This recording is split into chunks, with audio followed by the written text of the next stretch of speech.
elections that 2007 and 2008 post-election violence should serve a warning to the leaders who are inciting the public and whipping up emotions.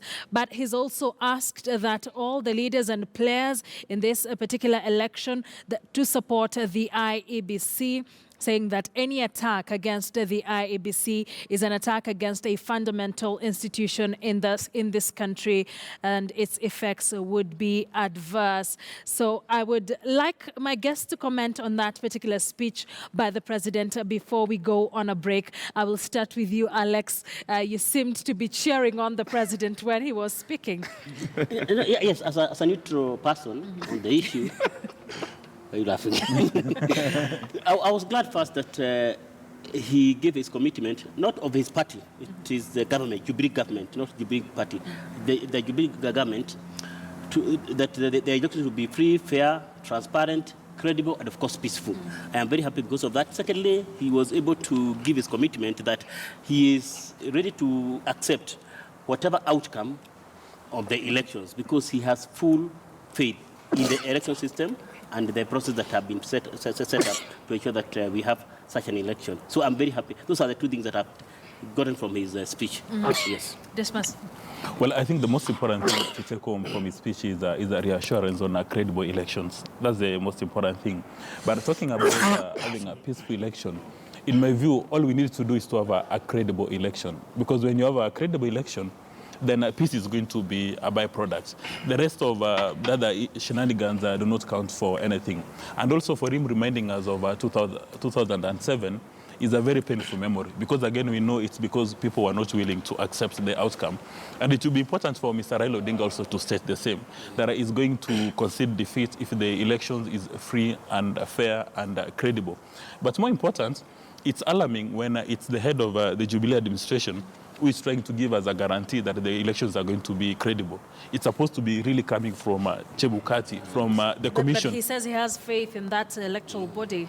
And when a player like that says that he's got faith in the electoral body, and then in the same statement he said that anybody who is attacking IBC, those are signs of not being a patriotic Kenyan, I think really that's unacceptable. Because if somebody, as we've been saying along this morning, if somebody smells a rat at IBC today, say from the Jubilee stronghold, and he goes to court, you'd be seen as going against what President Kenyatta said. And for me, I think really, and as the lawyers have indicated, if you've got issues around IBC, please run to the courts today, and we sort them out. And it's up now to the judiciary to make a ruling. But I would be expecting that Mr. Raila Odinga, in this conference today, is going to make the same statements. Because the people who are holding Kenya together is Mr. Raila Odinga and President Kenyatta. Their views on any subjects are so important, more powerful even than the constitution we are holding. Okay. Because if they pull in the same direction, then the elections are going to be free and fair. And maybe to commend President Kenyatta, is among the few candidates who have actually considered defeat. He did that 10 years ago when he was given a beating by President Kibaki, and he actually came up and he gave a concession speech. And that's something now we need to be encouraging. But that can only happen if you've got a credible election. You know, you cannot give a concession speech if your votes have been stolen. Right. So still the back goes back to Chebukati to ensure that the polls are done in a manner. If Raila Odinga loses the election and he tells us to go to the streets, we'll frown. We tell him, Mr. Raila Odinga, go to Bondo.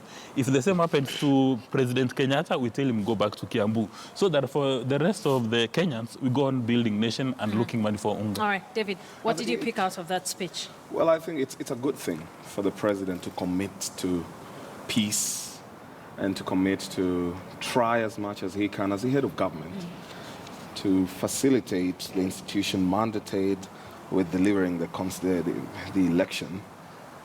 But I find it a little problematic when he comes to protect, it looks like he's protecting or defending IEBC because, as you said earlier, the opposition seems to be having issues with IEBC. If he veered off that, then it wouldn't look like he's still just patronizing.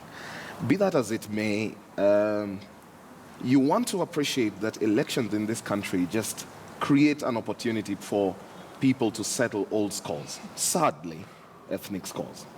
And we have seen problems in Uasin Gishu. What you saw in Eldoret was not just a Mandago and Buzeki affair, the crux of the matter is that it's an ethnic problem. We really hope, therefore, that the election will be done in such a transparent manner so that we do not have people who want to settle old scores using that platform to settle their old scores. I really hope, and I know, I bet that the NASA leader will do just as much. He has committed to that before. And whoever wins, wins. Whoever loses, loses honorably and goes home. Of course, the president is not among the first presidents to concede defeat. He was not a president then. He was a candidate who did not stand a chance of winning. All right, David. We hope he concedes All right, if he David. wins, and we hope that the opposition leader also concedes, should that be the case. All right, David. Yes, I've listened to the president's speech, and you can see he's concerned about the opposition giving comments on IEBC. First of all, IEBC, though it's an independent institution, is run by human beings, and an error is likely to occur. And those are the errors we are rectifying now. You remember recently they went to court about the tally center. You know, if you look at the Constitution, you can tally whichever way. You're free to do so long as the right data. And you saw that in the nominations. This technology of tallying and photographing the documents has saved a lot of candidates from losing the nominations. So we're looking forward to that matter being sorted out. It was in court. And so that we have a free and transparent manner of tallying elections, because that's where the devil is.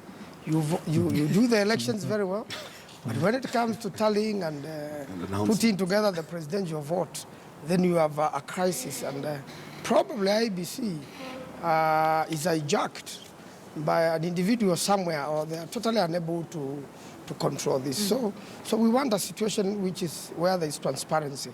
And I like what the president is saying about conceding defeat.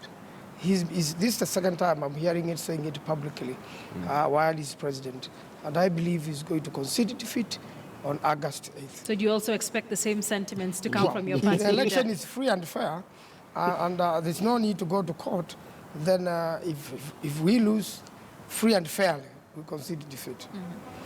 If not? If not, we go to court. All right, gentlemen, I would want us to take a short breather. Remember, we are expecting NASA flag bearer Raila Odinga to make his address at the election.